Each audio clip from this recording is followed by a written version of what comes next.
available. On which one? It's not mine too. You can still stream to Facebook by going to the Facebook page and clicking go live. Something went wrong, but we're live. Your personal one is experiencing issues. Fuck them. All right.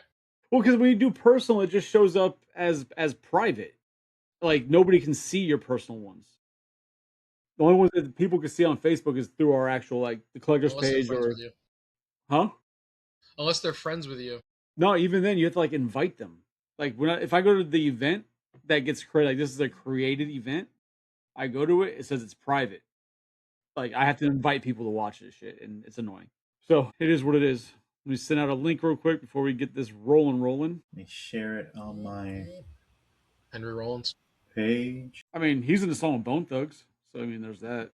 It's one of those pieces of information that not a lot of people are aware of. One of my favorite Key and Peele skits is about the Bone Thugs. You know what? And now you and I are no longer friends. That's all it took this whole time. That's what it took. You've been trying for years and nothing. All you had to do is make fun of I'm not familiar with that skit. Can someone explain it to me? It's absolutely fantastic. It's Key and Peele and two other guys, and they're dressed up like Bone Thugs and Harmony, and they're walking through the streets because they're homeless now. Okay.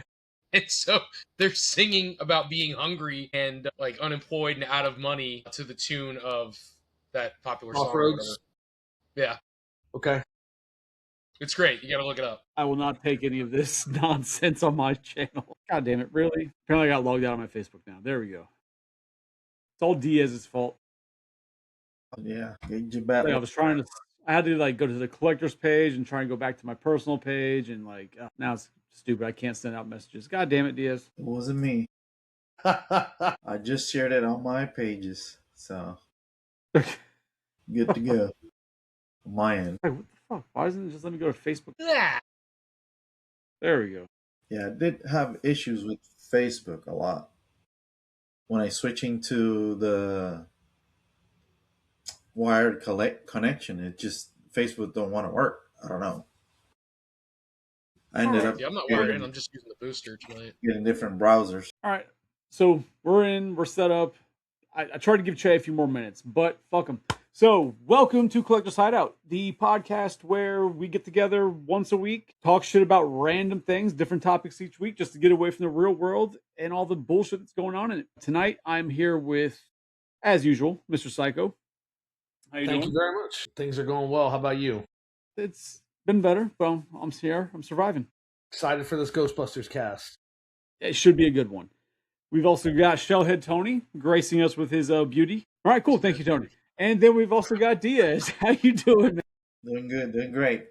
He is he's Mr. Ghostbuster. He is actually part of a Ghostbuster franchise here in Central Florida, Mr. Lakeland Ghostbusters. Yes, sir. Which means you are automatically an expert on all things Ghostbusters. Yeah. So anything you say is gospel. That's how this works. Okay. We'll see. We'll see. Diaz, are you zero confidence?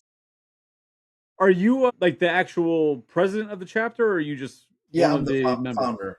You're the founder? Yeah.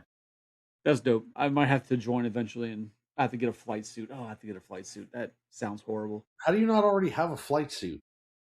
Because I've never bought one? But I gave you one of my extra ones. Oh, no. I want, like, the legit flight suit. Like, you want, like, the... Okay, gotcha. Yeah. No, a legit one. Yeah, and it's like, hearing all the sizing nightmares and color nightmares, I'm like, that sounds like a lot of stress. So I bought a flight suit. It's a really good quality one. And then I ended up giving that one to Chris. It's for Ghostbusters 2. And then I bought my flight suits through Magnoli, the prop house in New Zealand, because he has like access to the material and everything. So from what I read online, him and another guy, I forget the other company, but they make the most screen accurate flight suits that you can get, and they're all custom to your size. So what's up, Joe? Hello, peanut butter jelly time? That's a new one. I'll take it. But Joe, real quick, do you have a purple Decepticon Jetfire? Or Tony, do you? Yeah, I just replied back to him. I was like, yeah, it's shattered glass. We've got it. We got it. All right, so this evening this episode, we are discussing Ghostbusters as per Shellhead Tony's request, because He hates Ghostbusters, even though he has Slimer behind him. So Tony notoriously thinks that Ghostbusters is almost overrated.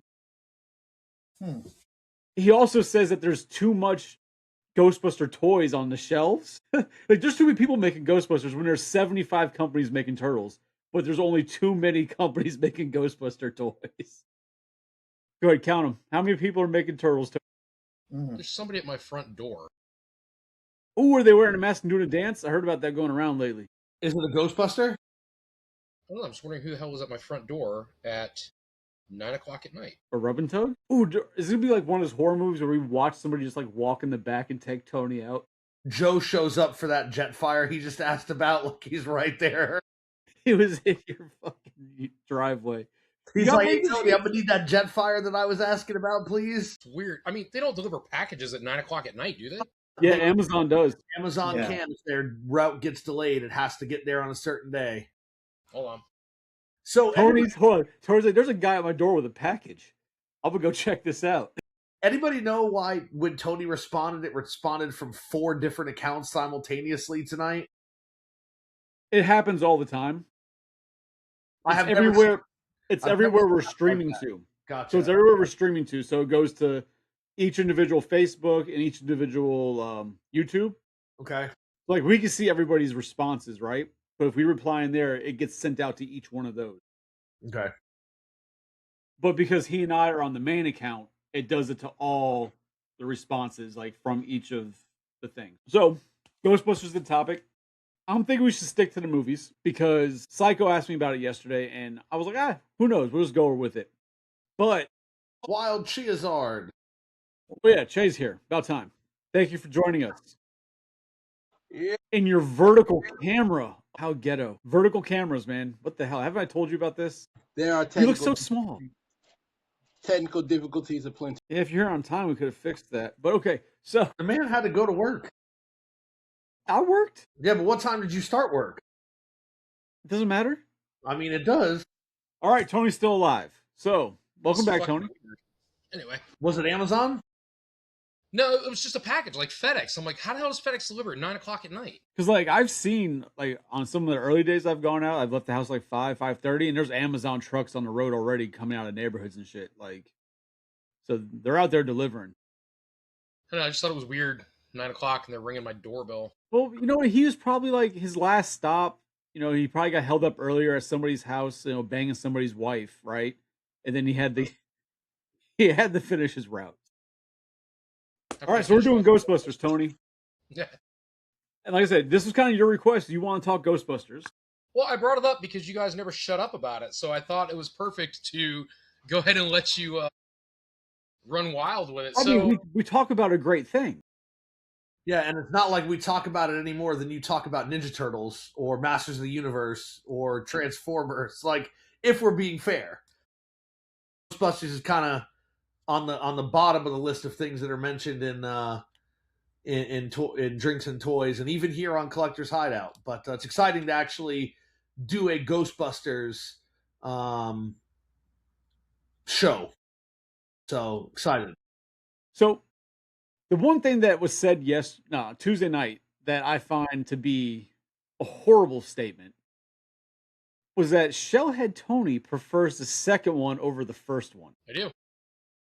Why? Because it's a good movie. That's why. It's not better than the first one. I mean, it's not, but it's definitely not shit. So I like Vigo more than Gozer. Or so you just prefer the villain? Well, I prefer a lot of things about the second movie. So, I mean, Hear yeah, this. first of all, the car looked cooler, but I liked Lewis's character was funny in the first one, okay? I give it that. It was the introduction to his character. He was supposed to be this funny nerd. They incorporate him into the actual, like, you know, the whole shit that's going on in the building with Dana. And that's fine. That's great. But I like him better in the second one, and I know we had to build to that, but I liked the focus on his character in the second one. He interacts with Slimer way better. And like towards the end of the movie, I'm not giving away any spoilers, but his whole transition to get out to meet them, like to help them, you know, he thinks he's helping and what have you. That whole thing was hilarious. His whole relationship with Janine in the second one, I thought was fantastic. I think Janine's character is better in the second one. I think the first one's probably more true to what the real Ghostbusters cartoon, but that didn't even exist when the movie was out. So if anything, they modeled the cartoon after that, right? Yeah, first came the first movie, Right. and then the the real cartoon, and then the Ghostbusters second movie. cartoon came after that. Because the first episode of the cartoon starts off with them coming in their, like, they're in their normal uniforms, was covered in marshmallow, and then they go there and they change into the different colored uniforms, explaining why they have different colors versus being all tan. Yeah, I enjoy this. I think the value in the second movie, like the first is not without its charm. I got it, but I like the comedic value in the second one. Like I like the slime when they first start like realizing what the slime does, and you've got it's Ray Egon. I don't remember if Winston was with them too. The three of them, and they burst into the restaurant, and they're trying to talk to Venkman about it. And when Ray lifts his arm, and the slime just shoots across the fucking room. Venkman's all, guys, you're scaring the stiffs. Right. Can we talk about this later? But I don't know. I think it's fucking great. And then when they re-interact with Lenny again, and just, I don't know, just, I think it's all the reintroduction of the characters, even though they were all in the first one. In the second one, I feel like everybody is much more fluid and it's much more laid back humor. Like I think the first one, it was a good movie, but they were trying for the humor, in my opinion. Yeah. I mean, I enjoy the second one. I don't like it better than the first one, but I do like it a lot. And I definitely like Louis Tully's character in the second movie. But the one part where it frustrates me even to this day, something that Louis does in the second film is when he calls it Super Mario Brothers. Every time I hear that, I fucking cringe. It's just like, say Super Mario because that's what it is. But it was all, you want to play Super Mario Brothers? It's like, all right, man. Like, why are we doing this? So apparently Alex is in Mexico. He is not for a good reason, unfortunately. Not for a good reason? No, he had a relative pass away. I'm sorry to hear that, but welcome. Hello from Mexico. But he is buying bootleg wrestlers, which... Whoa, Alex, hit me up. I need some bootleg stuff. I guess make the best of a bad situation. Jesus. So are we talking about the second one versus the first one? Is that what I walked back into at the technical difficulty? No. Well, yes, because kind of, but no. Because Tony's favorite, he prefers the second, and he thinks it's a better movie, and he's wrong. Wait, he has good points, but I never heard that take about how you prefer the second one more than the first one. But everybody has their point of view. And, see, it's interesting, because most of Ghostbusters prefer the first one out of the second one. Because there was a lot of weird stuff in that movie. Like when it, go ahead. So like when it comes to the first and the second, they're really two completely different genres of movie, right? Where when you look into it, the first one is much more of it has much more of a horror base with comedy in it, right? But the actual story has much more horror theme to it. Whereas the second one, and I said it the other night, and Tony, the look on his face was like, "What?" The second one is actually more of a romantic comedy that has horror aspects to it, because you're much more focused on the comedy or the romance aspect of fucking Peter and Dana. No, but then also fucking Janine and Louis, right? Louis, yeah. You got two different love stories kind of brewing. There's a lot more. When you look at the actual build of it, it's a romantic comedy that has a horror undertone, but it's a romantic comedy. Like I think you're diving too far into the relationship aspect of it. I don't think that has enough of an impact in the movie. But that's where, like, studies have shown that's where, like, when you take what romantic comedies are and then you take the structure of how they're built, it's a romantic comedy. And that's just not for me. The only thing that I prefer the second movie over the first is the Scoleri. The Scoleri brothers, I feel like they were amazing and beat anything from the first Ghost-wise. That whole scene in the courthouse, like, I just prefer that over everything the first one gave us against Ghost. Yeah, that scene's really, really good. Well done.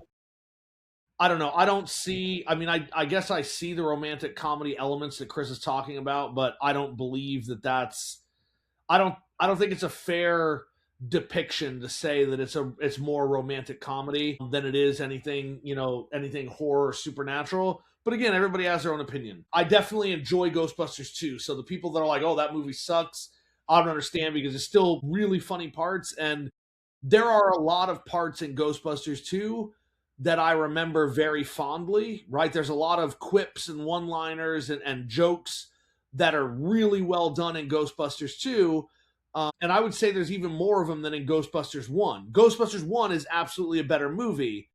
But in my opinion, it's like you might prefer Ghostbusters 1 over Ghostbusters 2 the way someone would prefer Indiana Jones, Raiders of the Lost Ark over The Last Crusade, right? Like, The Last Crusade is a great movie. And personally, it's my favorite of the Indiana Jones films. But most people are going to give that nod to Raiders of the Lost Ark because it's the first one, right? It set the tone, it set the stage, so to speak. And I think that Ghostbusters 1 usually kind of gets that look, but Ghostbusters 2 has some amazing, amazing parts. I mean, nobody's going to talk about Slimer driving the bus. And he opens the door, he's like, oh, it's you.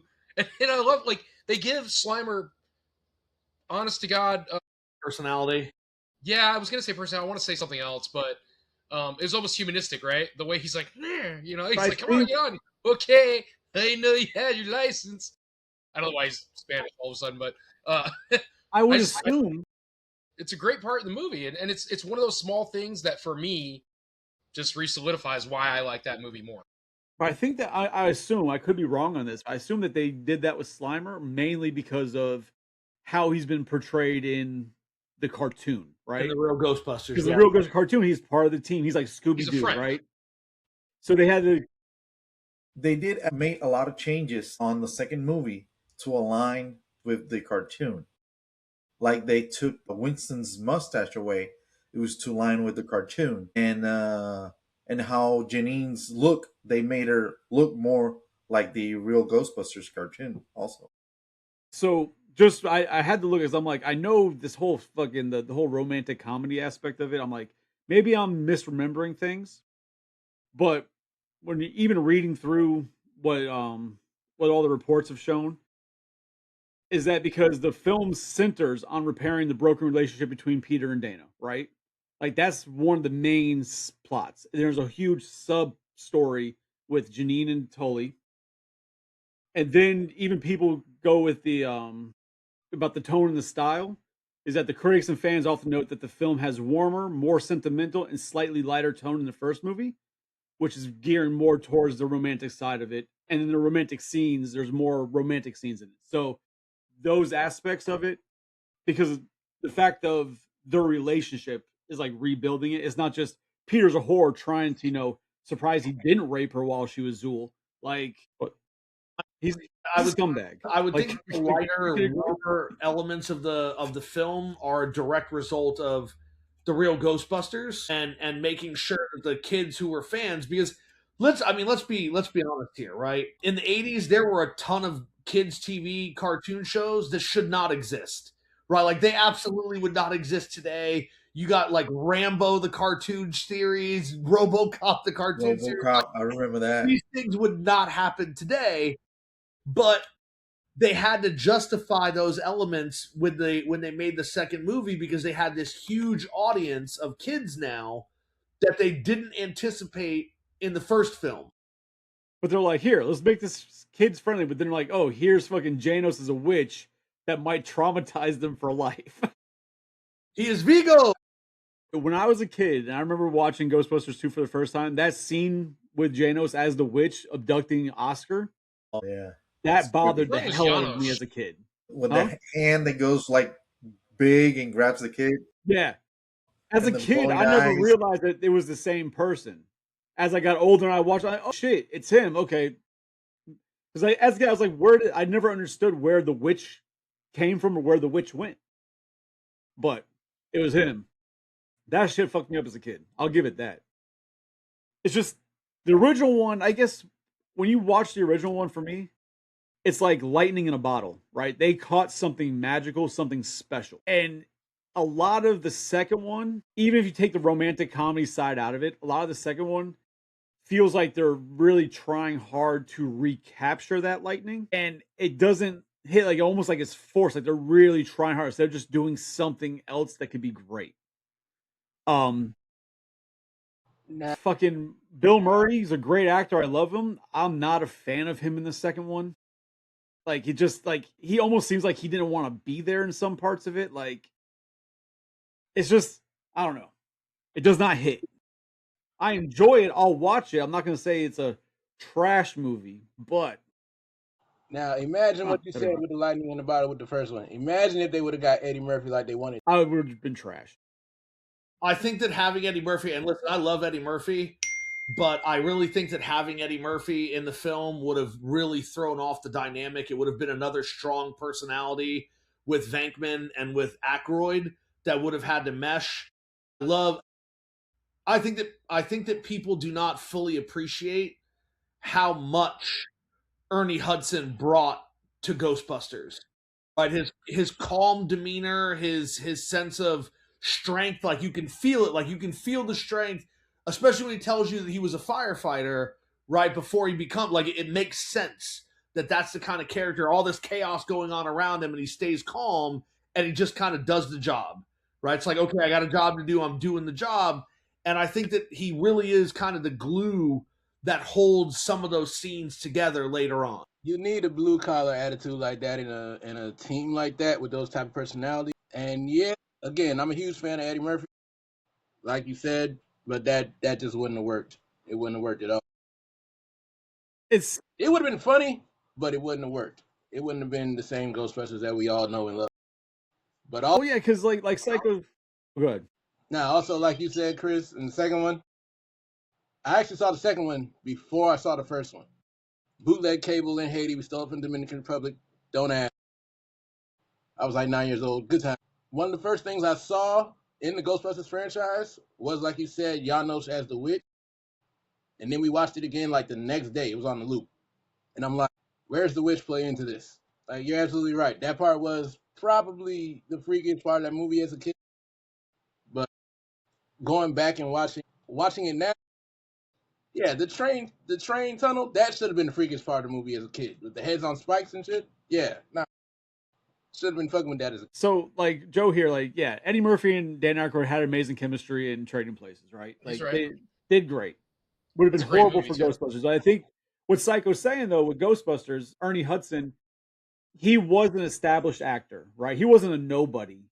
He wasn't, like, just picked up off the street, but he was a nobody in comparison to the other actors he's against.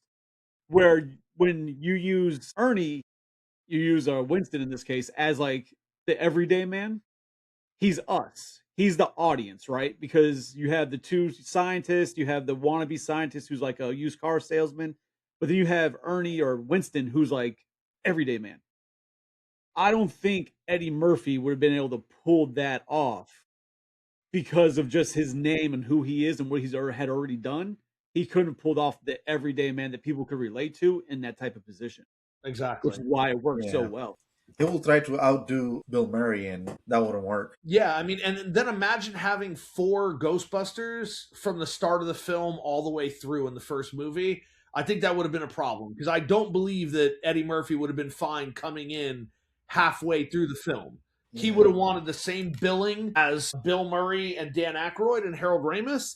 And I'm not saying he wouldn't have deserved it. Like, he's absolutely deserving of that billing, but the opening of the film would have been so crowded, and just the quiet moments in Ghostbusters 1, especially at the beginning, I don't think would have worked, right? Could you imagine him trying to hunt down the library ghost? Well, yeah, but I mean, not even that part of it, right? Imagine the 4 of them walking through the underground area of the library, and the bookshelf falls, right? Like, that bookshelf wasn't supposed to fall, and it fell. Like, can you imagine how Eddie Murphy would have responded there? It would have ruined the entire moment. He would have laughed like it was the funniest thing that ever happened, and it would have killed the mystique.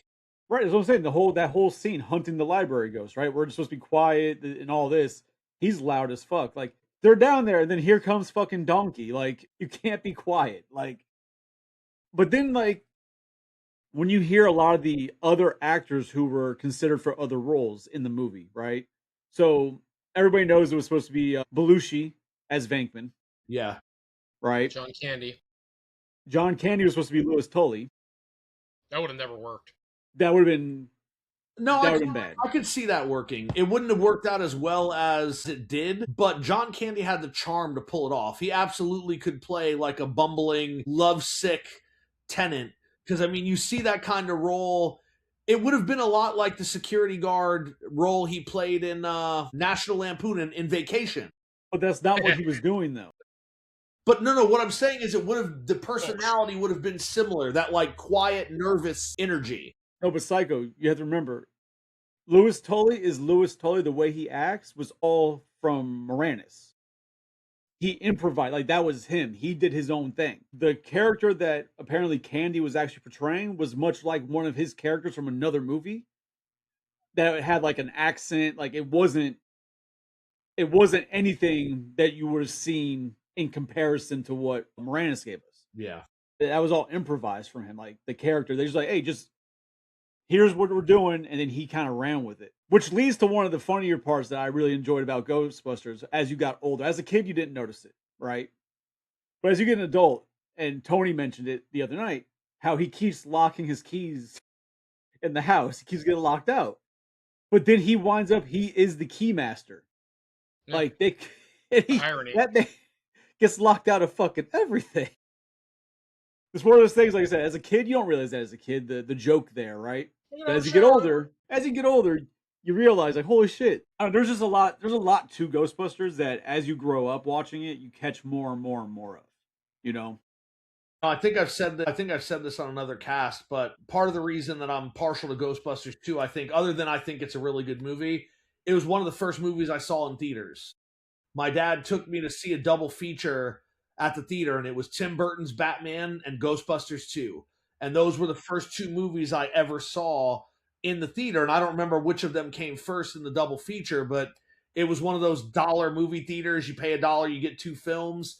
And I remember seeing that. And that's kind of why, and I think I've said this before too, it was a special moment for me because during the pandemic when Ghostbusters Afterlife released, theaters were kind of shut down, but you could rent out a theater.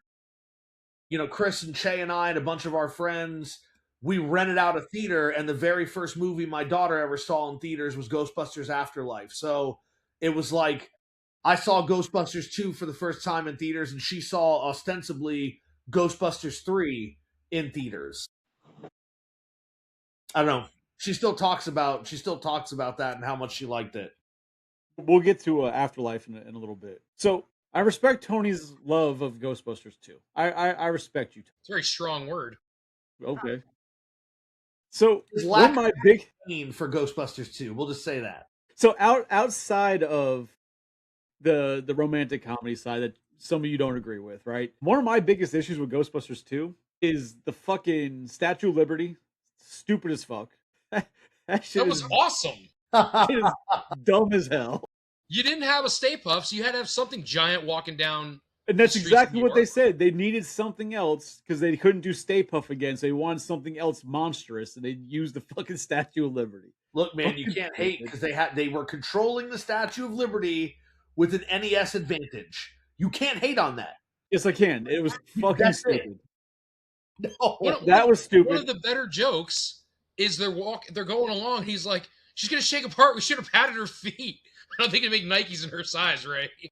Yeah. I'm not saying it wasn't funny. It's stupid though.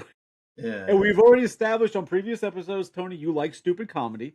We get it, but that shit was stupid. Then I don't like Louis Tully in the second one, right? I don't, because he's so different from his original character, right? You know him as this character. He completely changes for the story, and I could be wrong, but he's only there because they had to figure out somebody. I don't know about completely changing. I don't think he changes at all. I don't think he changes either. That court scene. Like, he's clearly just trying to... court scene. Nothing about him in the second one screams, except for, I could give it the court scene. But, like, his whole infatuation with Janine and that whole... It's just, no. Like, he's obviously only there as a character. Like, they brought him back as the actor because of what he did, right? And they constricted him in the second one. They didn't let him do as much improv like they did the first one, which is why you don't see the same character because he didn't get to have fun with it. they wrote the character for him this time versus him doing what he wanted to do. But he's only there story-wise to put on the fucking suit and blast the slime from the outside. Like, there's no other reason throughout that entire thing that you couldn't just had you could have had somebody else be the fucking lawyer in the court scene. Like, you didn't have to do you didn't. He didn't need to be there. He was just there to eventually blow up the fucking building and think he did something when he did nothing. Wholeheartedly disagree on that. Of course you do. I think he had the same infatuation with Janine that he had with Dana in the first film, right? Except the difference is in the second film, Janine reciprocates those feelings. It's not just him pining after someone he'll never get. He has that same like nervous energy with Janine. When he's sitting on the couch, he's shaking like a motherfucker. Yeah, but I mean, even if you take all those parts away, and again, your opinion, and you're entitled to it. I don't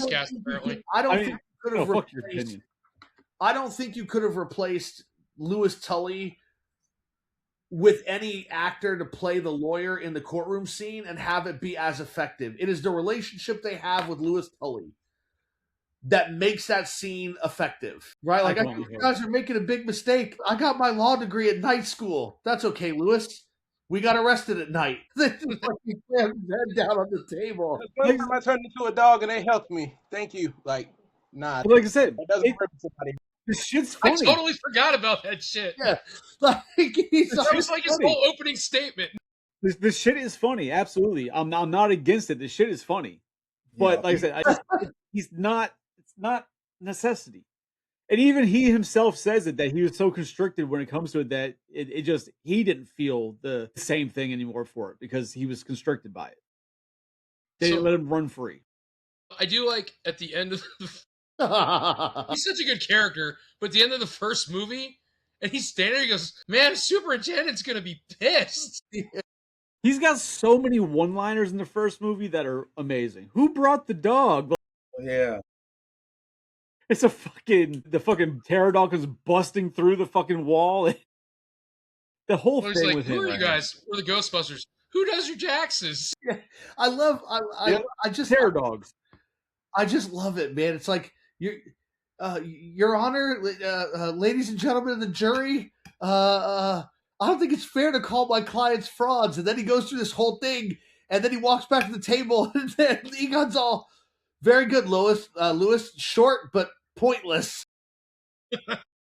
Okay, just to throw back, if you had to have a lawyer and not seeing how the movie ends, but the first day of My Cousin Vinny and then first day of Louis Tully, who you picking? Louis Tully. No, I was on trial for murder. My Cousin Vinny. No. On the first day, when you see him, the first day he's in court, you see how he acts, you see how Louis Tully acts, then you have to pick one. You know how Vinny turns out and he's successful, you see what he does, right? But the first day, like when that kid's in there, he's like, oh, this guy's a fucking idiot, I need my own lawyer. Like, who do you pick, Vinny or Tully? Like, that'd be difficult. In defense of Louis Tully, I'm not going to answer that question. God, I do mostly tax law and some probate stuff occasionally. I got my law degree at night school.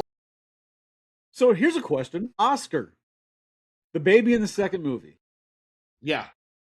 Now, it's never been confirmed who the father is, right? Oh, God. It's kind of hinted at that it's the musician, somebody that Dana knows from the orchestra, whatever. Well, it's not hinted at. It's said specifically that he's the father. Venkman says it. But then there's heavy speculation it's Venkman. But Venkman says in the movie, like, it's the stiff or whatever. It's the however he says it. Yeah, he's like, I heard the stiff left you when you got knocked up. Did I freeze or did Psycho disappear? No. Psycho froze. Okay. No. And then Dana goes something like his father or whatever. Like, she reiterates that it's the dad. Yeah. But at that same time, she could just be fucking like, hey, I don't want him to be the dad. And that happens all the time. I don't know. I like when they're tickling the baby though, and you can hear the baby going like it's gonna like laugh. There's people that actually, and the timeline doesn't fit, but there are people that actually think that it's Louis's baby. Louis. because you know the whole keymaster gatekeeper. They had to fuck for the gate, the keymaster. The only character that gets laid. You could just both movies. It's Louis. I don't know what you said, Che. You turned into a robot for a second. Word. I said throw that. Like your internet's trash. Something's trash. That's a little too much. Venkman. The only my thing is that the timeline doesn't work. Well, Venkman's more realistic, right? Because he's a player, and he was pining after her, and you could assume that between the two movies they connected periodically, right? Whereas the movies, I think, are 5 years apart. Sounds about right. When did Ghostbusters come out? Ghostbusters was 84.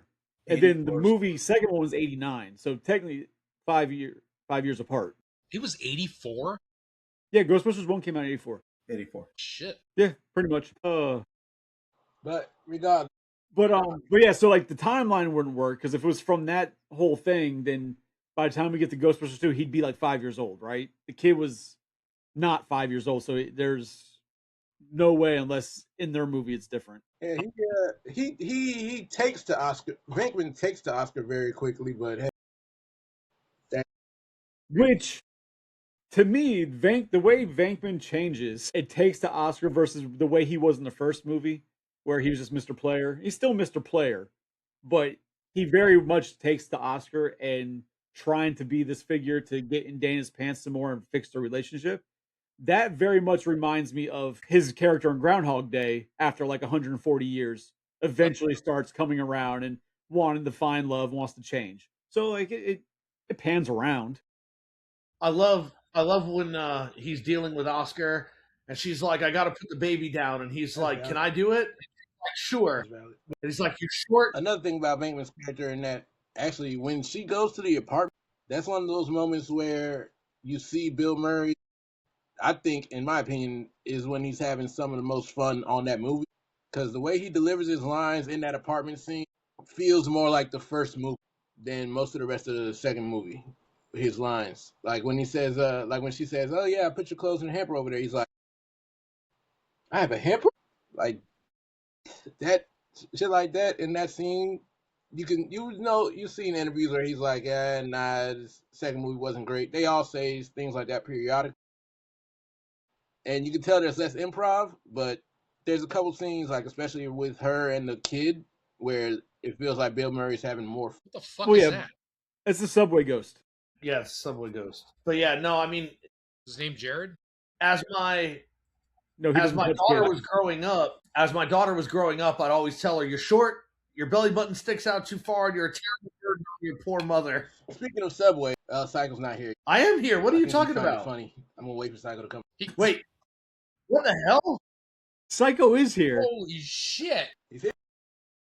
I am here. You keep whatever. Psycho, if you can hear, blink your eye. How would you see it if you can't see me? Yeah, I don't see Psycho on my screen, but hey, it is what it is. But yes, I have to make my obligatory. Joints in the morning, joints at night. My obligatory. How much have you been drinking?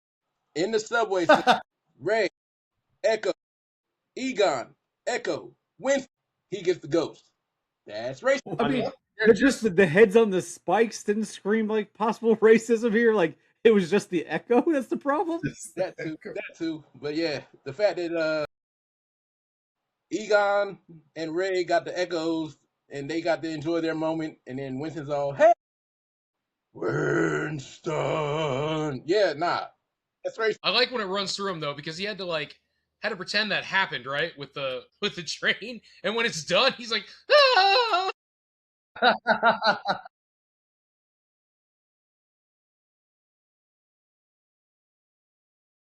There's so many great parts in Ghostbusters. God damn it, man. And then also, who was the first one to fall into the river of slime while doing all the manual labor? That's right. This makes a lot more sense why Che keeps interrupting Psycho. I'm like, why does he keep talking over him? Che, leave and come back. Hey, Che, try hopping out and coming back. Maybe you'll see Psycho again. Anyhow, but and you can stop talking over him like you're his daddy. Nah, the second you hear him, that's funny. All right, let me try. The second movie might be weaker, but it's got so many good moments in it. Yeah, no, it's the movie's good. Scene? Who? The toaster scene is great. You fell for the old man-eating toaster. No, but I mean, even like when Ray gets down there on the line and he's all, it's a river of slime. Like it's just so crazy, but there's so much heart in it. Well, yeah, it's got more comedic to it, right? You see, they push more on the comedy side, whereas the first one, it was more serious, but they had the sarcastic comedy, right? Which was great. True. The second one has the comedy. I'm not saying, I'd never say it's a horrible movie. I'll watch it. It's not better than the first. I do personally feel I enjoy. People get pissed off when I say I kind of enjoy the female version better than the second movie, but that's just me. And I think it's because it was something different. Personally. I love when the cops show up in Ghostbusters 2 while they're tearing apart the street, and how they react to it. The cops are just like, "Oh, okay, no problem," and they drive away. And then later they come back. They're like, "Hey, we checked out on this. This isn't right." But it still keeps trying, right? They're like, "No, this is like, you're definitely not supposed to be here." And they catch him with that. "Oh, we called Con Ed." And it's like, "Oh, well, we got a major gas leak down here." It's like, okay, man, like they're not going to fall for this. Well, I mean, but see, and then just to go back to the other movie, fucking My Cousin Vinny, he does the same shit to the fucking judge. He's like faking what his name is, and he's like, "Oh no, it's spelt this way, like to keep him off the scent, to keep him away." Same type of thing. He was just more successful because his was more believable. You gonna come around here and shake my monkey tree again? If this stream was on a horror movie, not sure who died first, Psycho or Day. What the Haitian? Jesus, Joe. What the fuck? So, is there anything else you want to say about the first two? Anybody? Well, I mean, the first two, this one is absolutely a masterpiece. I don't think we spent a lot of time talking about it. There's really not much that we're going to add to a conversation that's almost 50 years old at this point. So, fuck you. It's 41. Calm down. I don't know if you can equate it, right? So it's kind of like, I love the movie Jaws. Okay, it's a great movie. Not taking that away from it. And there's a lot of things that were able to be achieved in Jaws in the first one because it was one of the only movies it was really the first horrific kind of like shark movie in that degree, right? That came out at that time.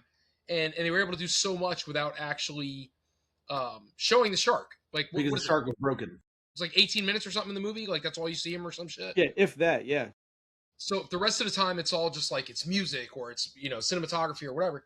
Is all the suspense, built suspense. So it's not the same, but I'm trying to like kind of justify, I guess. So you have the first Jaws. It was good for its own reasons. But the second movie is awesome.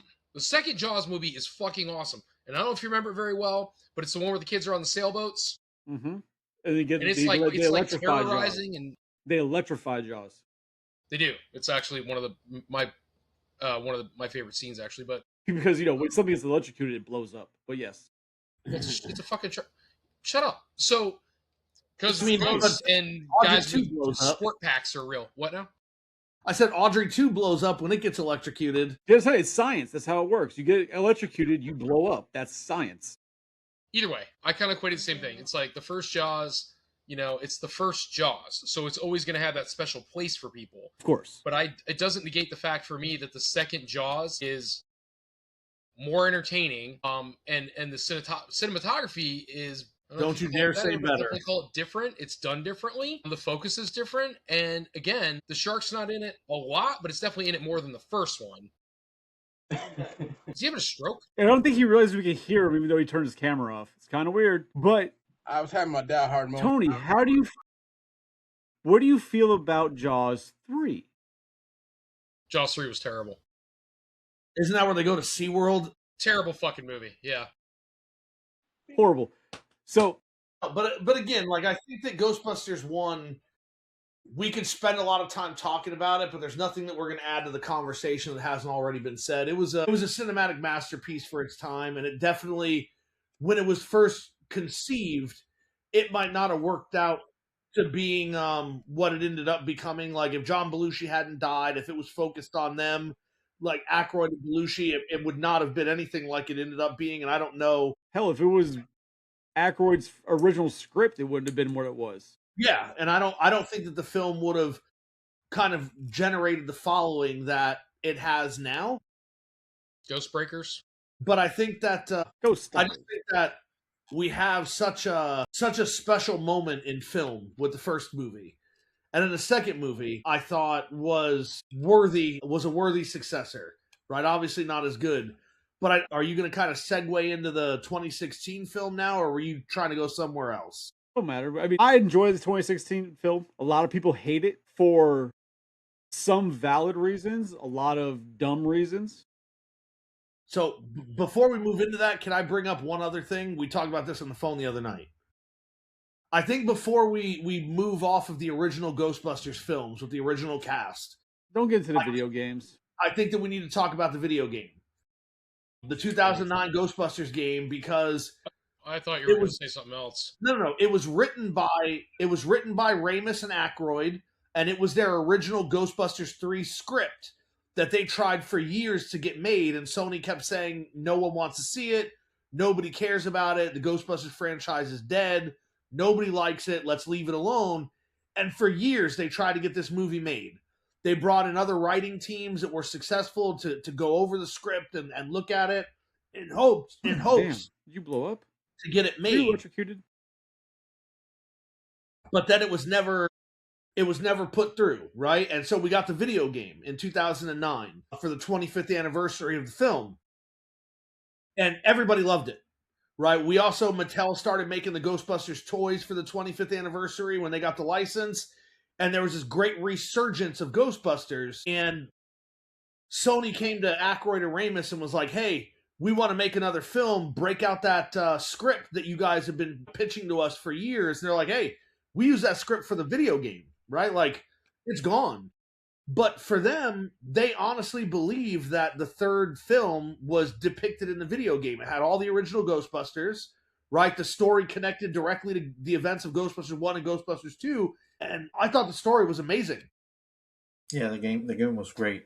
So, great addition. Tony, did you play the game? I don't know. I probably did, but I can't remember. I mean, you're a Ghostbuster. You walk around New York City busting ghosts. You know, it's a great game. It's an amazing game. Is the opening scene basically like one of the first bosses is the Marshmallow Man? Yes. Okay, yeah. I played it. One of the first bosses? But then after that, I want to say it was the rest of the game was kind of redundant, wasn't it? It gets very repetitive. You have to go up, but you have to go to the library and then you follow shit. Yeah. It does get very repetitive. But the villains, the bosses in it, like the sea captain, the ghost shark, then you had like the Black Widow, spider bitch. Yeah. Well, you fight the brothers too. I think you fight them in the. I think you fight them in the. What do you call it? Or it's a different Ghostbusters game. Yeah, I remember doing the Scoleri brothers in the game. If not in that one, there is another one that they appear in, because I played. They had the original Ghostbusters game, the one you guys were talking about apparently, and then there's another one that was on an iPad that was a third person, and then there's another one. I don't know if it was on PlayStation or Xbox still. And I'm telling you, there was a scene where you're chasing them through the freaking why courtroom? I'm like, why the hell can't I think what the hell it's called in the courtroom? Yeah, the game that Cygo was talking about it came out on all the platforms, like all the Xbox, PlayStation, and Wii. Great game. It was fun. It was one of the stories that they had originally for the movie. Then they also were pitching Ghostbusters Go to Hell was one of the stories they were doing too for the third one that never happened. I think that Tony's talking about the Spirits Unleashed video game. I just pulled that up, yeah. I think that's what he's talking about, because I think that the Scoleri brothers are supposed to be in that one. Oh, that's cool. I never played that, so I don't know, but I think that's the one he's talking about. It is the one. I played it. Yeah, that is the one. But then we got so that's what was supposed to be a third. They never lit. Then they greenlit, obviously, the remake / reboot of Ghostbusters, which is always known as the Lady Ghostbusters, right? A lot of people hate it. Like I said, for dumb reasons. Some have valid points, which you have a valid point, you have a valid point. I know, Tony, you enjoy that movie. I enjoy that movie. I think it's hilarious. I enjoy it. Yeah, I enjoyed it for comedic value. I don't take it as anything. I'm not going to tell you it's a good movie, but it is funny. It's hilarious. I will say this. The opening of the 2016 Ghostbusters film, which is called Ghostbusters Answer the Call, I thought the opening was great. Like in the haunted house when it's like building this suspense, and then it turns out when everybody leaves, like it's all mechanized, right? And it's like he's resetting all the scares. And then you're like, oh, okay, I get this. It's fake. They're trying to make money. It's like a haunted tour. But then all of a sudden, he's like, wait a second, this isn't right. And then you actually see a ghost. I thought that was great. And if the whole movie had been able to be built that way, I think it would have been good. I did get upset Tuesday when Chris said it was better than Ghostbusters 2 because I vehemently disagree with that. But I say it's a movie. It's an entertaining movie. It is not a good Ghostbusters movie. It's a fine movie. For me, I think it could have fixed all the narrative problems by doing a couple of things, right? Like, and Chris and I have discussed this before. There was no reason to create a new universe to put this film in. And that's what really bothers me. We could have set this film in San Francisco on the West Coast, left pretty much everything intact, right? Had it set over there and had it set 30 years after the original Ghostbusters franchise essentially went out of business, right? So, hey, there were these guys in New York. They were catching ghosts. Ghosts disappeared, right? Now the ghosts are attacking San Francisco and somebody's got to do it and the other guys are too old. And it would have worked. Because for me as a Ghostbusters fan, the thing that I dislike the most about it is I understand a lot of movies require a certain level of suspension of disbelief, right? And Ghostbusters specifically requires an additional level of suspension of disbelief. But you expect me to believe that in a completely different universe, with a completely different group of people, everything that they come up with is the same? The name of the team, the logo for the team, the name of the items they use, the name of the car, literally everything is exactly the same. That doesn't make sense to me. And you could have gotten rid of that by just saying it's a new franchise and a new location. That's why everything is named the same. Well, I mean, all right. So they didn't try and do Marvel, oh, it's a different universe, right?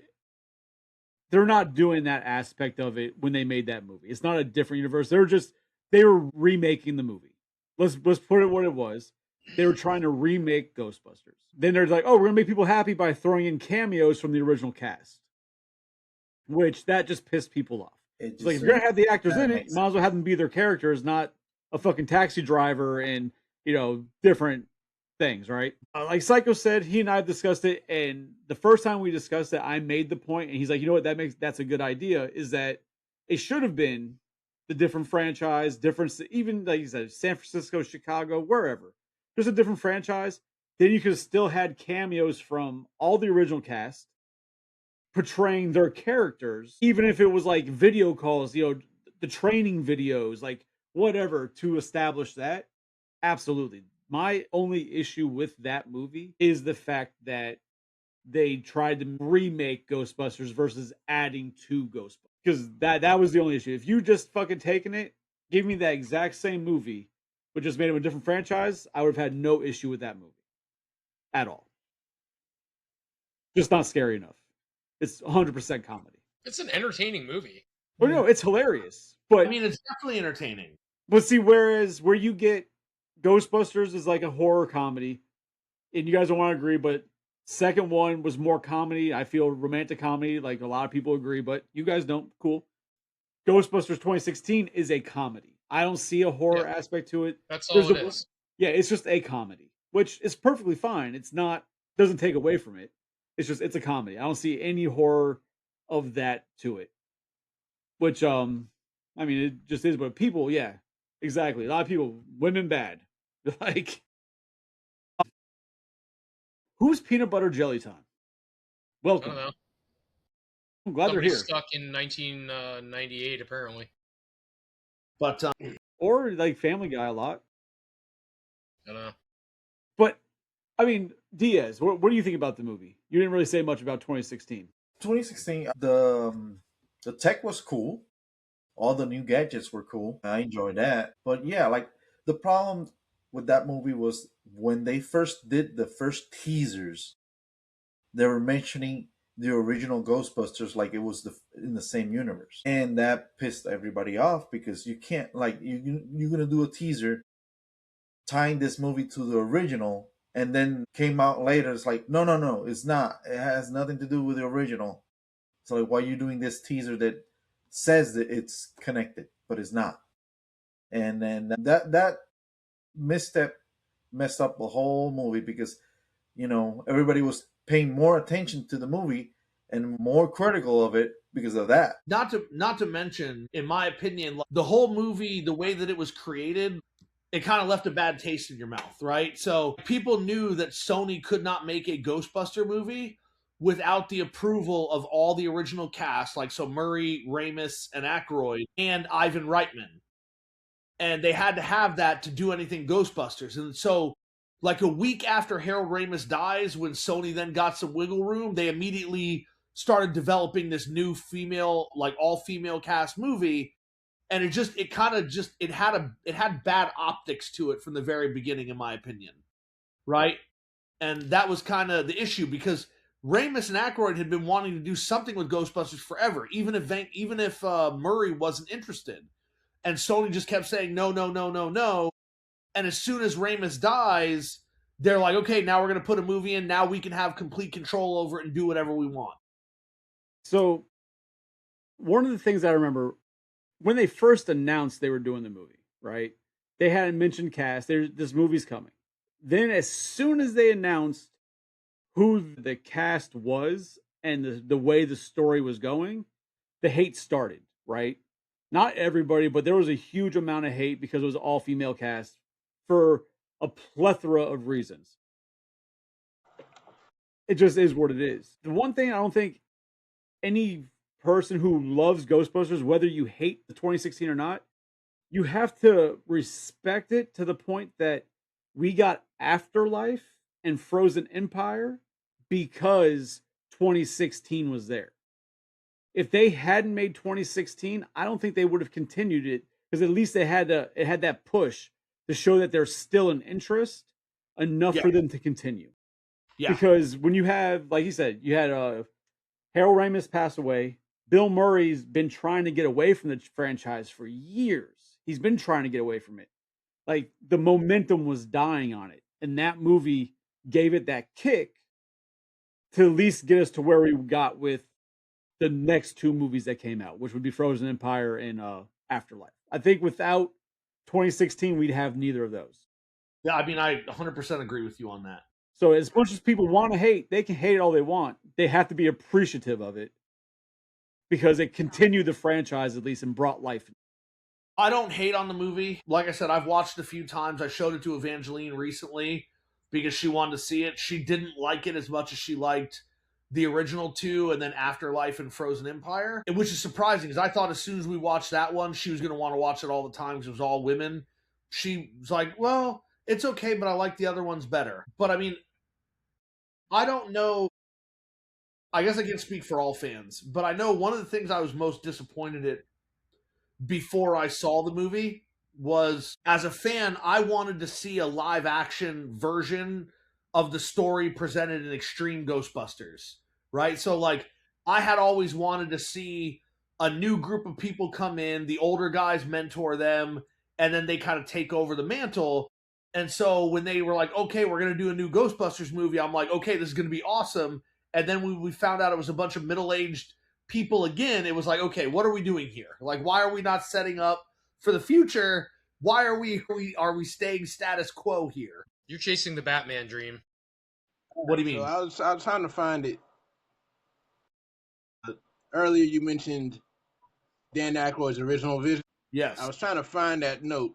If the 2016 movie had gone with Dan Aykroyd's original vision and they had magic wands instead of actual tech to catch the ghost, might have been like his original story. Yeah, would have been Harry Potter in space. Yeah. So you went way back, but yes, Dan Aykroyd's original version that he it's a completely different movie. Yeah. It's a completely different story. It's much more out there. I mean, I get being suckered in and subverted expectations, like you said. with the trailer making us think we were getting one thing and then we got something different. Yeah, if they would have went with Dan Aykroyd's original vision for the 2016 movie, trying to create something new, they would have completely murdered the franchise. So I mean, we got. The 2016 movie exists, but like you said, it kind of did leapfrog us into Afterlife, which is one of really my favorite. You can't even call it like that gap between original movies. Afterlife is one of the best movies that's done that. It's probably the best if we're talking about, shout out to Star Wars and everything, but Afterlife killed. Star Wars sucks. You know what I think the worst part of the 2016 movie is? The freaking song that they had for the movie. Yeah. That song was absolutely terrible, man. Terrible. Like, it was so bad. Right. So the song was bad. That's not even fair because you're not gonna top Bobby Brown. That's not what I'm saying. You're not gonna top Bobby Brown for the original. The original was not Bobby Brown. It was Ray Parker Jr. Hey, why are you on this cast? Bobby Brown for Ghostbusters 2. On our own, you're not topping that song for any Ghostbusters movie. Okay. There's a lot going on right now. Shay, you're really wrong. I like that. No. Bobby Brown, on our own. I understand the song. Yeah. Ghostbusters 2, you're not going to top. Does he say Bustin' makes me feel good? Even the original Ghostbusters theme, I got respect for it, but you're not topping Bobby Brown. Does Bobby Brown say Bustin' makes me feel good? He does not. He doesn't have to. No, he doesn't. No, it is not better. He does not say beat up Whitney Houston? Multiple times, yes. No. And he probably digs her up and still does it. I thought he was dead. Man. Bobby Brown's not dead. He's working on it. That's like saying everybody alive is working on being dead. Like that statement doesn't make any sense. Hey, he made a song with Ja Rule. All right, he's got that going for him. Let's give him that. Che, you're wrong. So, but I'll give it this though. One thing about this 2016 that I thank God they made the directive decision and didn't put in was a huge dance scene that they have.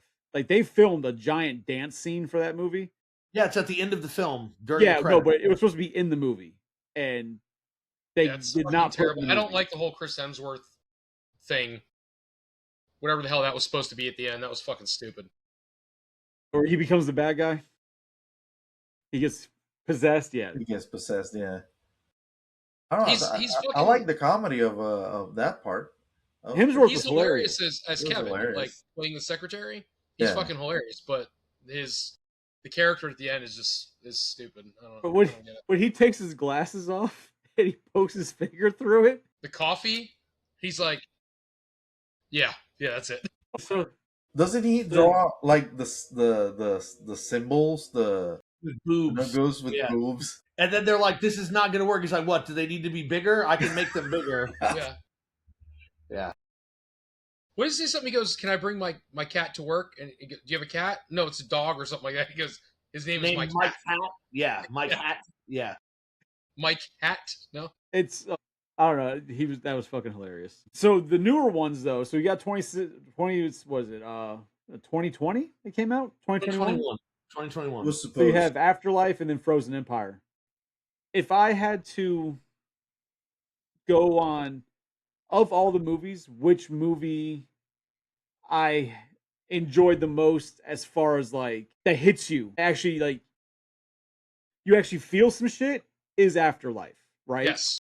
Because Afterlife, they have to rip the Band-Aid off of Egon being dead. Yes. So you go into it knowing they have to touch this topic, and you don't know how the fuck they're going to do it.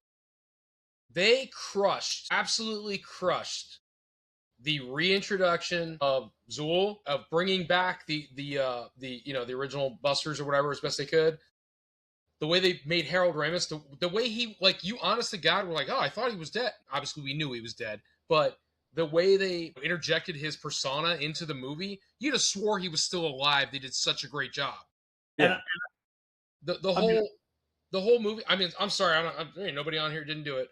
I got to the end of that movie, and I'm wiping my fucking eyes watching this. First of all, rookie, I wrote one out. So it was a win-win. The first 5 minutes of that movie, right?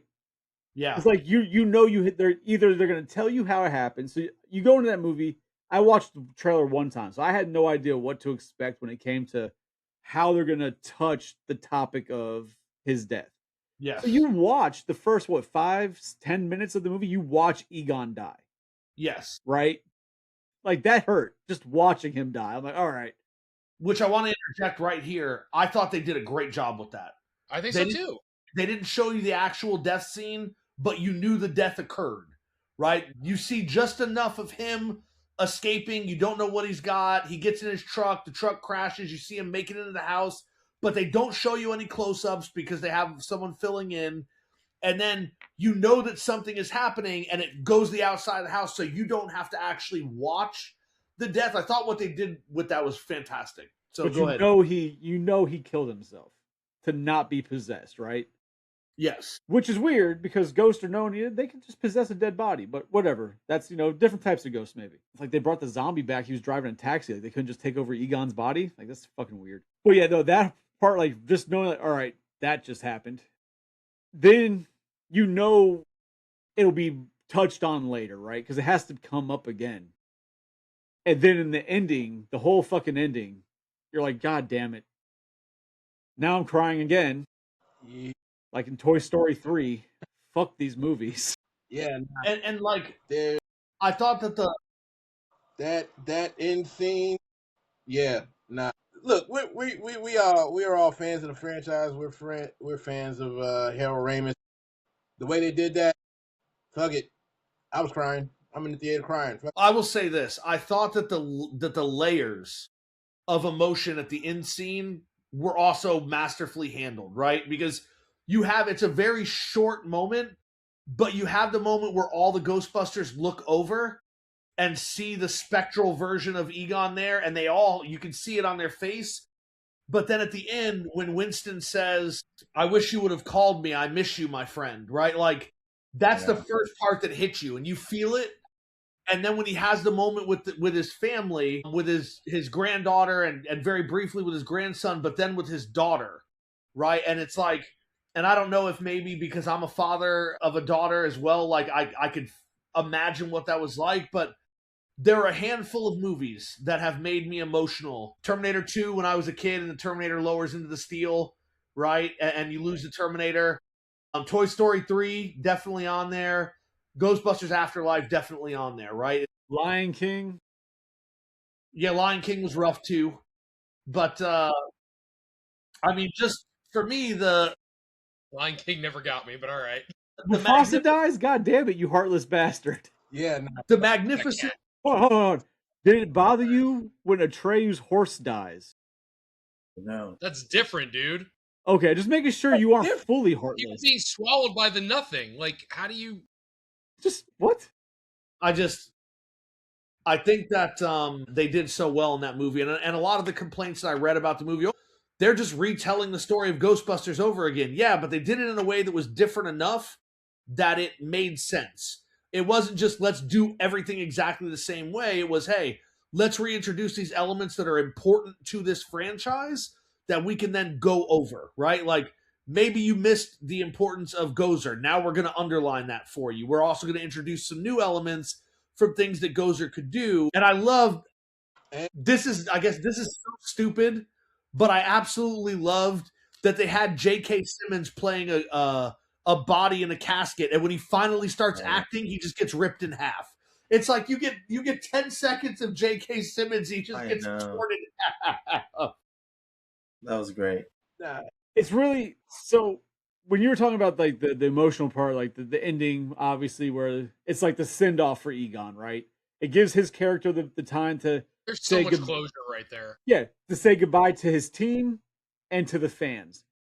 I didn't give a shit about his saying goodbye to his family because there was no history for me to care about that. I understood it's his grandkids, I get that, but for me, for the reason it meant nothing to me, the scene with him and the kids or him and his daughter, nothing. But the scene with him and the other three guys, and then like you said, like the send off for fans, that fucking destroyed me. Knowing that we would never see Egon again in the movie, that was. There's a couple different. It was good. It was very, very well done movie, man. I didn't like Frozen Empire. Really, but we also have to say something about the CGI, because the CGI of Egon was absolutely fantastic.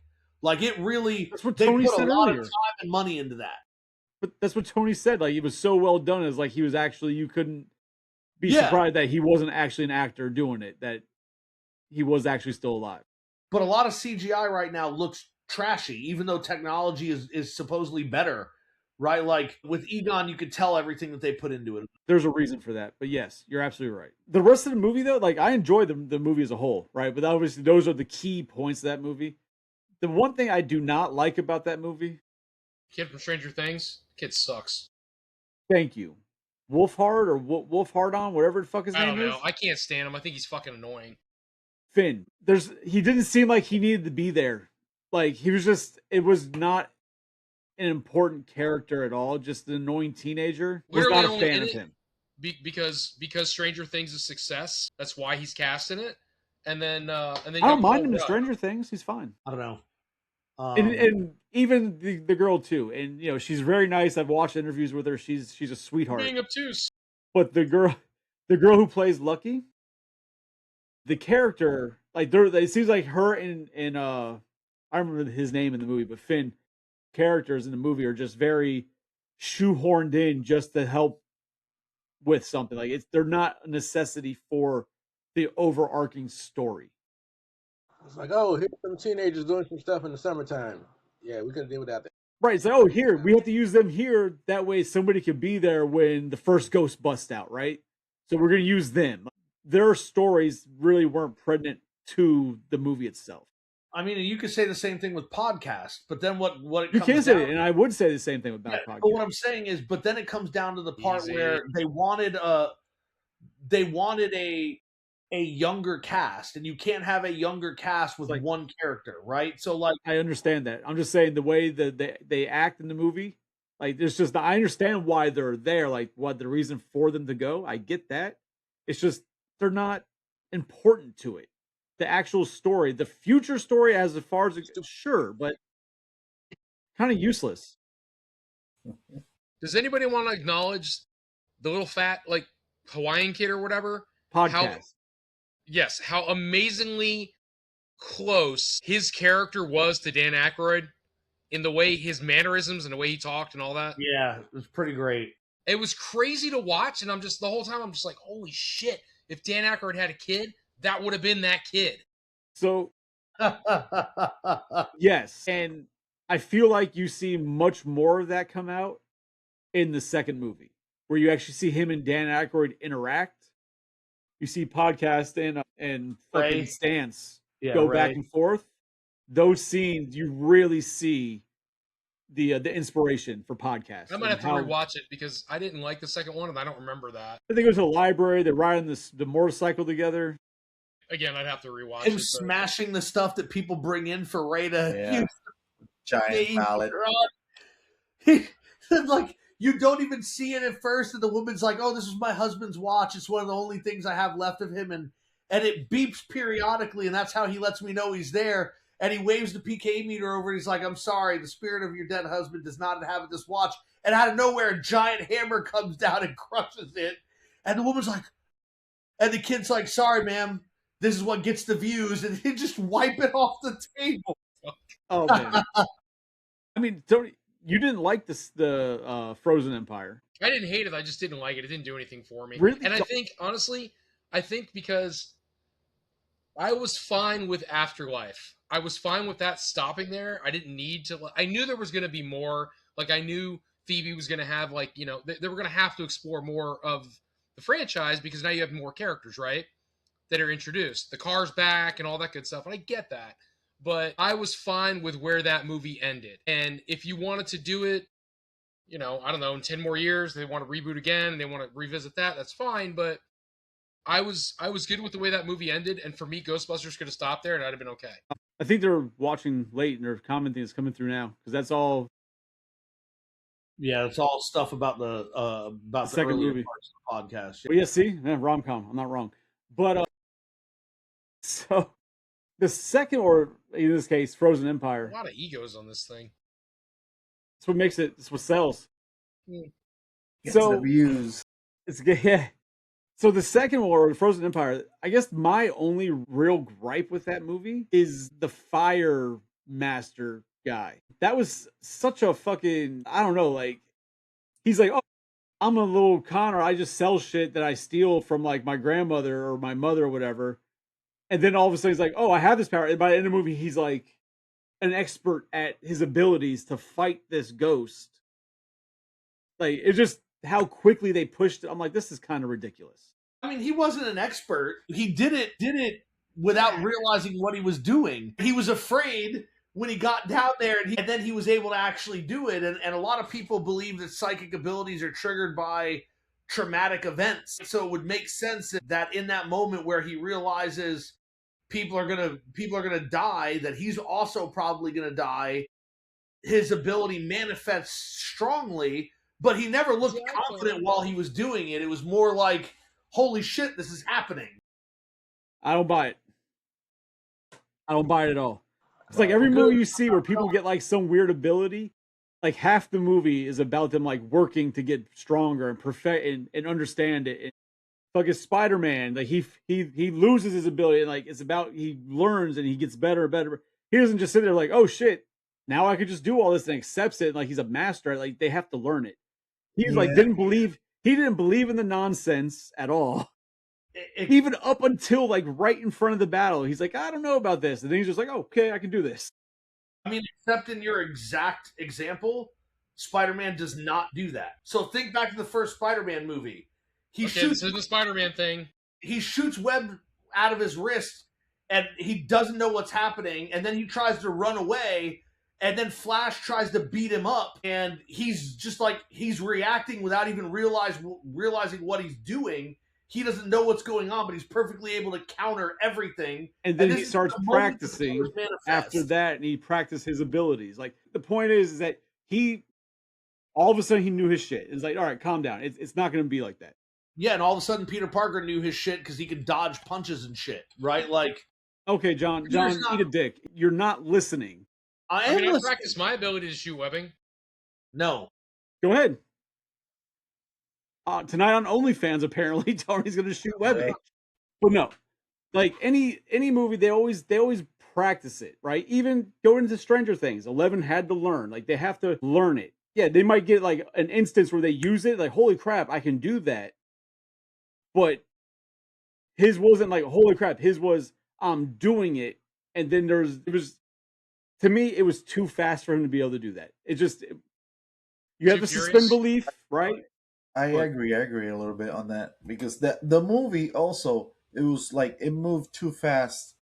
They shouldn't have like a matchup with the like a meetup with the bad guy before, and then like have a few days and then have a rematch. Like they just like figure out how to get rid of the guy too quick. Like he escaped of the orb, and then and then Phoebe figures out how to get the guy. It was like it was too quick. They should have like a few days. Usually, stretch the story a little bit. Ass handed to him first. And it's like, yeah, it's like, so when you compare the villains we've had in these movies, right? So you've had Gozer, then you had Vigo. Vigo. Whatever the fuck we're not going to count the 2016 because it's not part of the same universe. Then you had Gozer again, right? But then you have this villain, Garaka. Yeah. That seems like Mortal Kombat. That's kind but cool. Seems like of the villains is an actual like villain, right? Very much a like real Ghostbusters-esque villain. Yeah. Cartoon-esque villain. And they, like Dia said, they pushed through that so fast. They could have done so much more with that villain. Not even screen time, just a little more building for it. Like, you spend this whole movie, they're kind of hinting at him. You're seeing what he can do. Then he just, like, walks up to the fucking firehouse. And they're losing. And then all of a sudden, here comes the fire master. And then he's dead. And it's like, so, okay. If I remember the movie correctly, which I probably don't. Probably not. I didn't care for it. When they're having like the final battle, don't they turn it into one of those like we're a family and we can beat them, like one of those things? All of a sudden, all of them put on suits and they all have proton packs and shit. That movie sucked. Go ahead, keep going. I mean, I will say this. I will say this to what Diaz said. I understand that in traditional cinema, like you're going to have a meetup with the villain, and then it's probably not going to go your way, and you're going to have another meeting. But I think in this film, while that would have been entertaining as a fan, they wanted this villain to be like a serious threat. So his introduction immediately incapacitates one of the Ghostbusters without any effort at all. He kills one of the people in a store that he walks into. He covers all of New York with ice.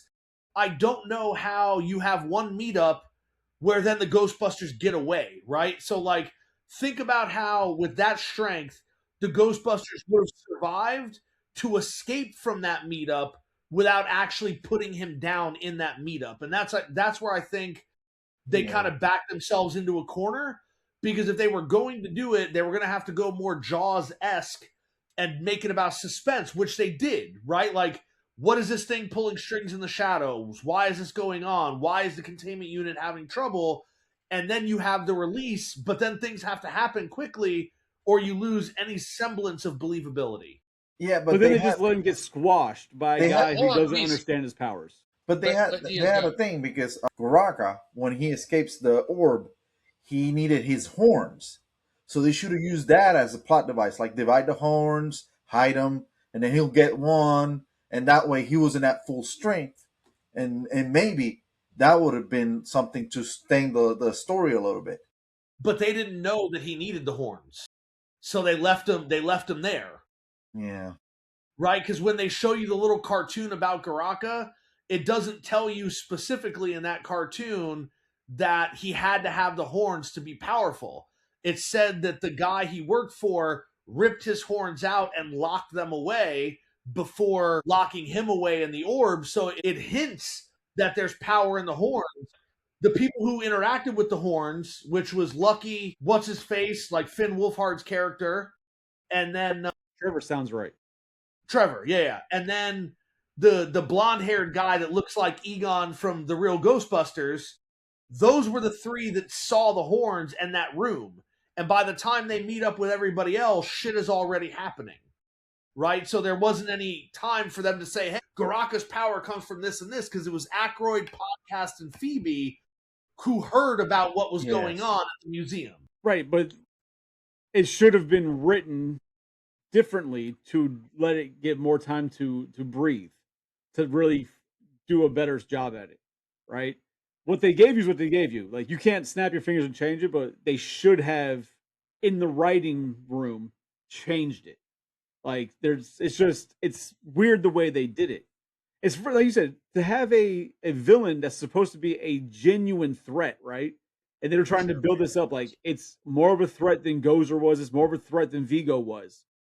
And then they essentially stomp a mud hole in him. But they don't.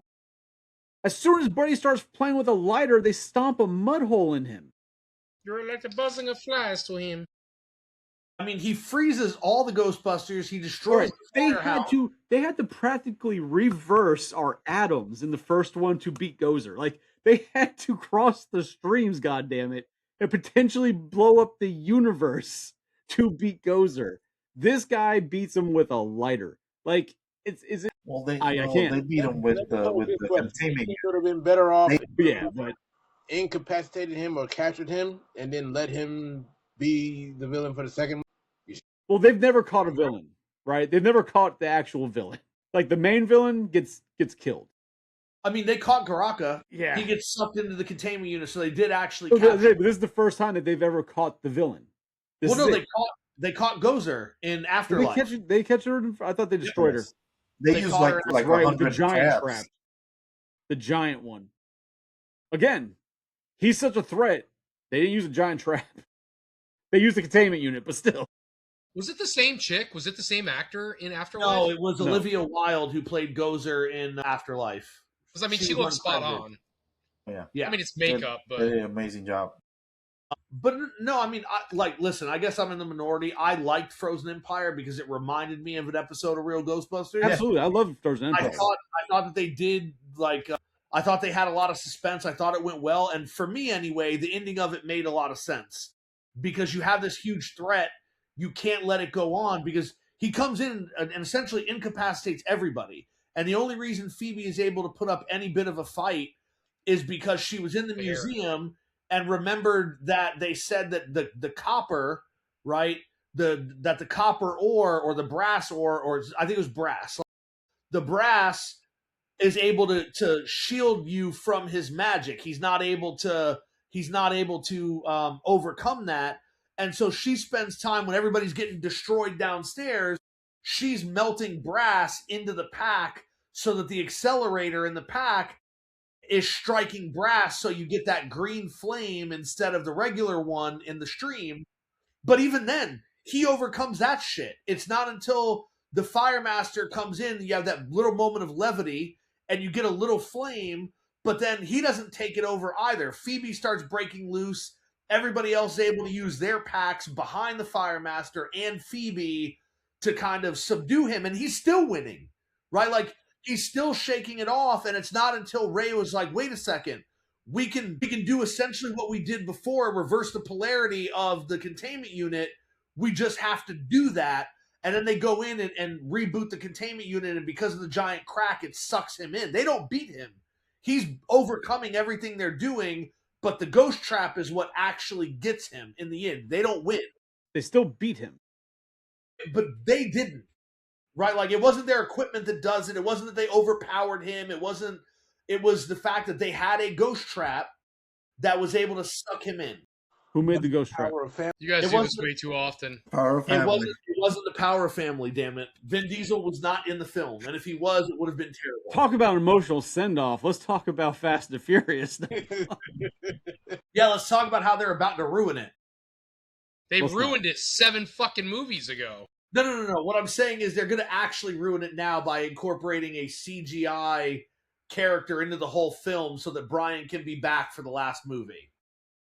It's going to be like those memes. It's going to be a small part, apparently. Like, he's going to be in the entire movie. That's kind of weird. But, shit. Okay. I don't know. Okay. I hope we get another movie like Frozen Empire, and I know that a lot of the actors say they'd like to come back and do it. They love playing the characters, and Sony seems interested, so we'll see. But I would love to get kind of a hybrid in Ghostbusters lore and real Ghostbusters. I would love to see them do a take on maybe the Boogeyman, or a take on Sandman, a take on somebody from the cartoon that was so monumental, and actually incorporate them into the film franchise. Can we get Vigo back? That'd be cool. We don't need Vigo. He's such a shitty villain. You're like the buzzing of flies to him. I'll say this, and this might not, people might not agree with this. I think if they do another one, I don't need to see the current family. Like, I get it. They're like the push off for like the new generation. When the first one, they were kids, and now they're teenagers, and now they're young adults, right? So they're not kids anymore. But like that team, I feel like their story's kind of done, right? Like, I don't need to continue with Phoebe and Ant-Man. Like, I don't need to see them really any further. Phoebe and Ant-Man. Yeah. You could just call him Paul Rudd, huh? Had to go for Ant-Man. This is like one of his greatest roles. Yeah, he's Ant-Man. So it's the Ghostbusters Avengers. That's good.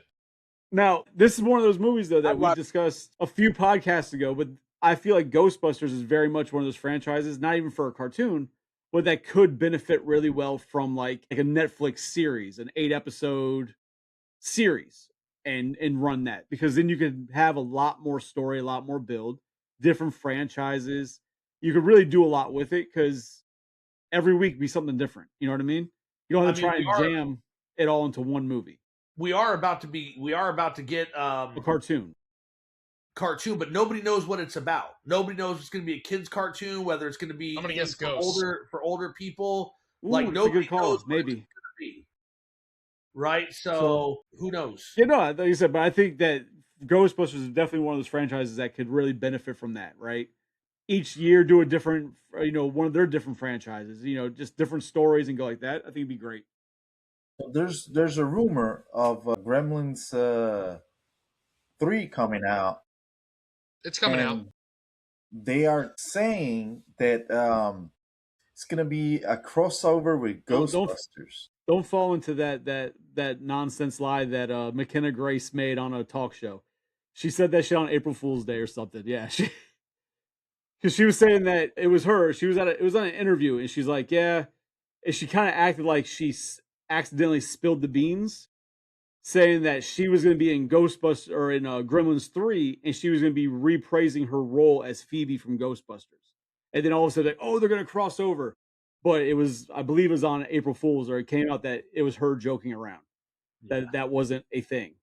And I mean, that's what they said. Now, she may have like actually spilled the beans and they're trying to do cleanup on it. I don't know. Where does that term come from? Huh? Spill the beans. What is it, like 1800s? What is that? I don't know. Anyhow, Probably, somebody who just like spilled the beans like Kevin in The Office with sauce. Anyhow, I don't know. Of all the shit you Google, and that's not one thing you'd Google. Why would I Google that? I don't Google shit like that. You talking about me.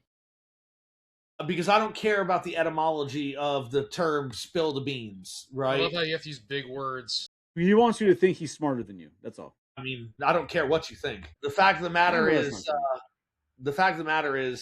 I disagree with Chris when it comes to we don't need this family anymore. That'd be like having the original Ghostbusters and then being like after the second film, yeah, we don't need these Ghostbusters anymore. Just do something completely different, right? Like even when they were going to do something completely different with Extreme Ghostbusters, they still had the original goddamn Ghostbusters in it. But John, I don't think we're getting away from this family. I think that this is a new generation of Ghostbusters, and that in all likelihood, if we lose anybody, it'll be Paul Rudd's character and the mother's character, and then it'll just be the kids doing it. So, Psycho, you just said that me saying we don't need this family anymore is like saying after the second Ghostbusters we don't need the original guys anymore. We haven't had the original guys since the second Ghostbusters, except for small cameos, right? In here and there. So we haven't had them. We don't need the family anymore. We could have them cameos, but we don't need this family focused story anymore. I feel like they could really just button it up and continue to build everything else around it. You don't need the family, but from the way they're going about it, if Ernie Hudson doesn't play a major role in whatever, that's not the family. Yeah, I'm saying you can keep the first gen cameos in there, or even heavier roles for Ernie Hudson and Ant-Man. Aykroyd.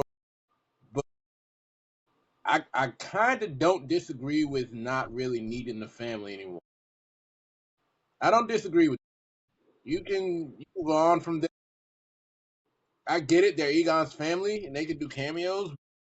Really, all you need is Ernie Hudson, Dan Aykroyd to just move on to another. Yeah, like you said, they could have the cameos. Phoebe or whatever, helping set up the new franchises and interaction. Like you could have them there. I just don't need that family to be the center of the story anymore.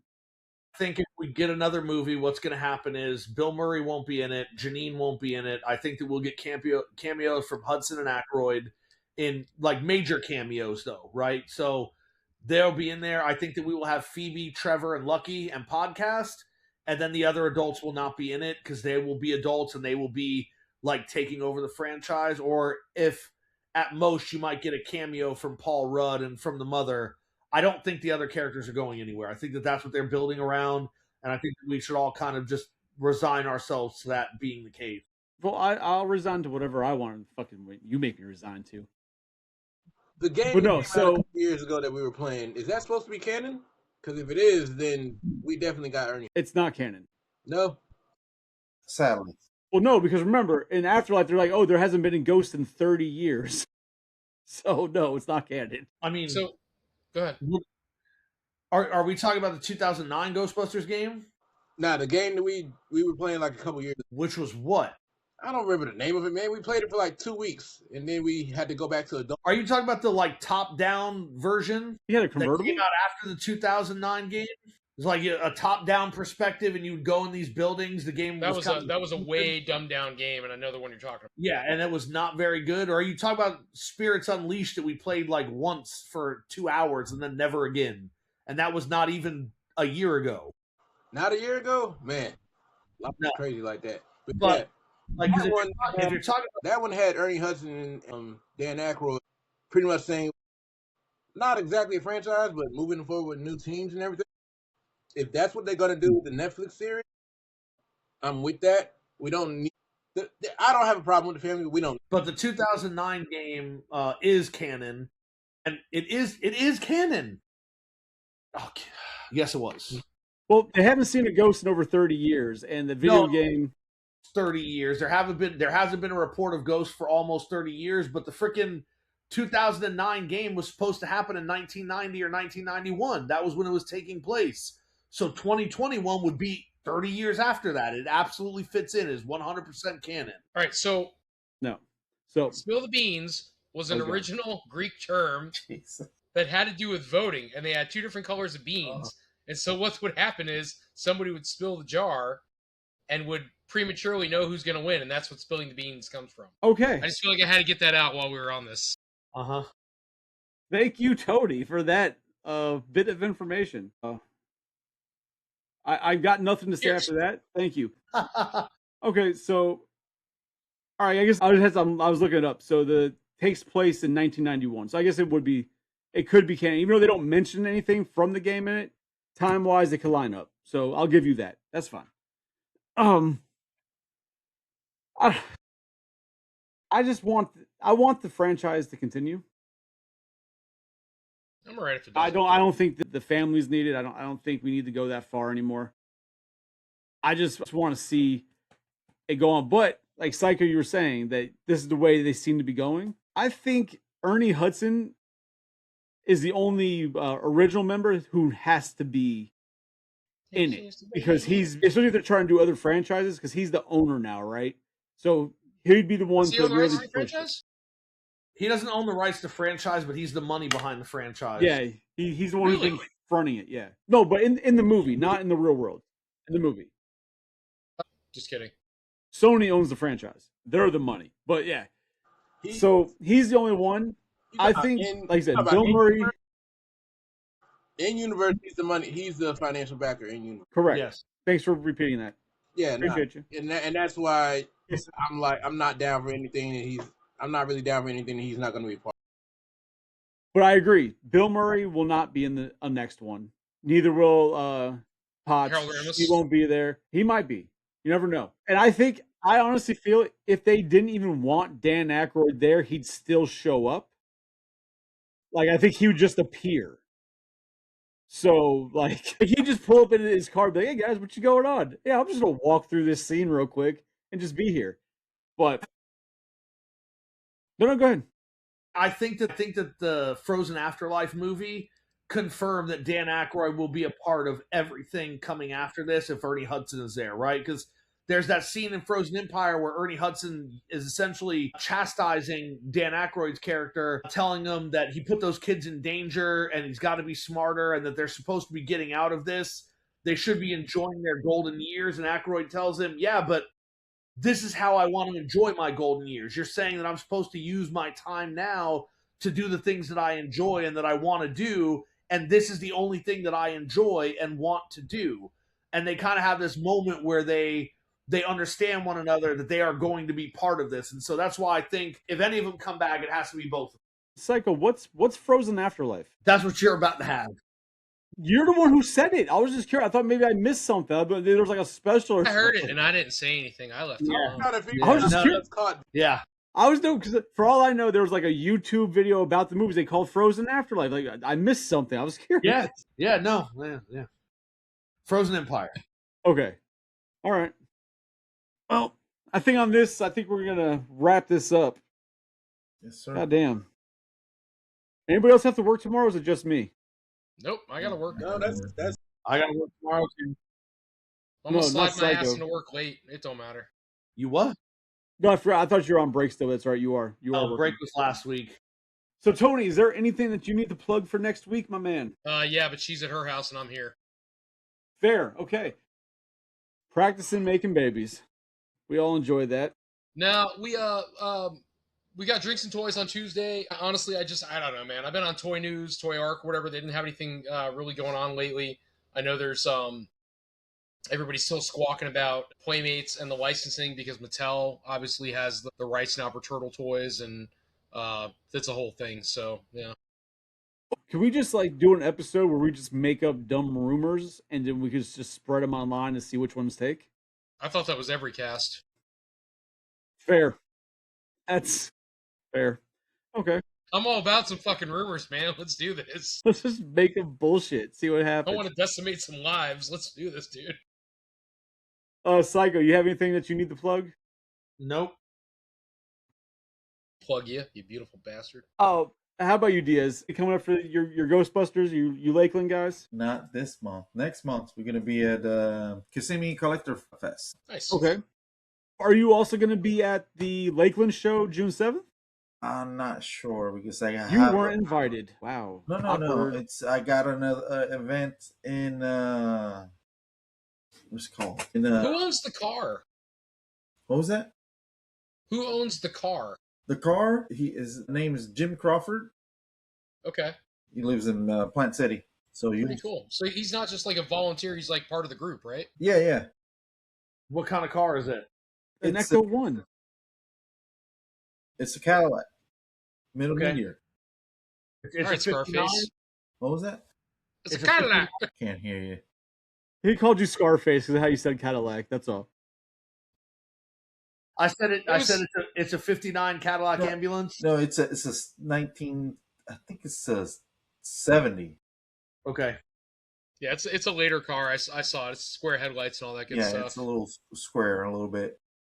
I've got a buddy who has 2 of the original Ecto ones, but he's got more money than Jesus. So, well, people don't know this, but Jesus is quite poor. So I said he's got more money than Jesus. He's like Jesus. You know what? Let's move.